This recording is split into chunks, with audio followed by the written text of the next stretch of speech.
আমি যে গাছটির পাশে দাঁড়িয়ে আছি এই গাছটিকে সাধারণত আমরা সিটকি গাছ হিসেবে চিনি। গ্রাম অঞ্চলে এটাকে নাল সিটকি হিসেবেও চিনে থাকে। এই গাছটি আমরা ছোটোবেলায় খেলা করতাম। এই গাছের বীজ আমরা খেতাম এবং এই গাছের বীজ দিয়ে আমরা বইতে ছবি আঁকতাম এবং হাতে লাল করে মানুষকে ভয় দেখাতাম ছোটোবেলায়।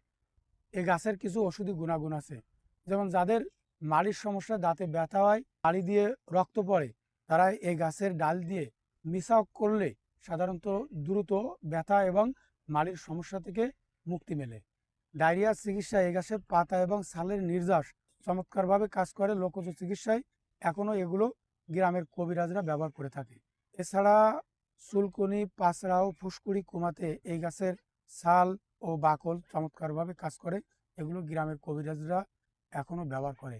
আপনারা যদি এই গাছটিকে ওষুধ হিসেবে ব্যবহার করতে চান তাহলে গ্রামের কোনো দক্ষ চিকিৎসক বা কবিরাজের পরামর্শ অনুযায়ী ব্যবহার করবেন।